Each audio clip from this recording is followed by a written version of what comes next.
സ്നേഹത്തിന്റെ പേരിലാണല്ലേ മനുഷ്യരിങ്ങനെ ഇത്രയേറെ വേദനിപ്പിക്കപ്പെടുന്നത്. സ്നേഹിക്കാനും സ്നേഹിക്കപ്പെടാനും ഒക്കെ മനുഷ്യർക്ക് ഒരുപാട് താല്പര്യം കാണും.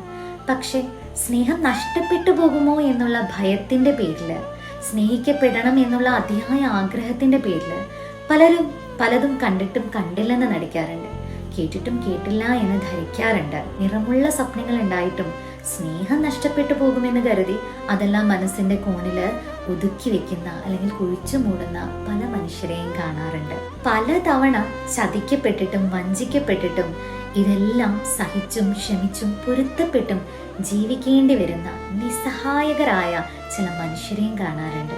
ശരീരത്തെയും മനസ്സിനെയും മുറിവേൽപ്പിച്ചിട്ടും അപമാനിക്കാവുന്നതിന്റെ അങ്ങേയറ്റം അപമാനിച്ചിട്ടും വിഡ്ഢിയാക്കപ്പെട്ടിട്ടും പലർക്കും സ്നേഹം എന്ന് കരുതുന്ന എന്തോ ഒന്നിന്റെ പേരിൽ കുടുങ്ങിപ്പോയതുകൊണ്ടായിരിക്കാം ആ ജീവിതത്തിൽ നിന്ന് എത്ര സഹിച്ചിട്ടും എത്ര ശ്രമിച്ചിട്ടും ഇറങ്ങി വരാനുള്ള വഴി പോലും അറിയാതെ അതിനുള്ളിൽ കിടന്ന് കറങ്ങിപ്പോകുന്ന ചില മനുഷ്യരുണ്ട്.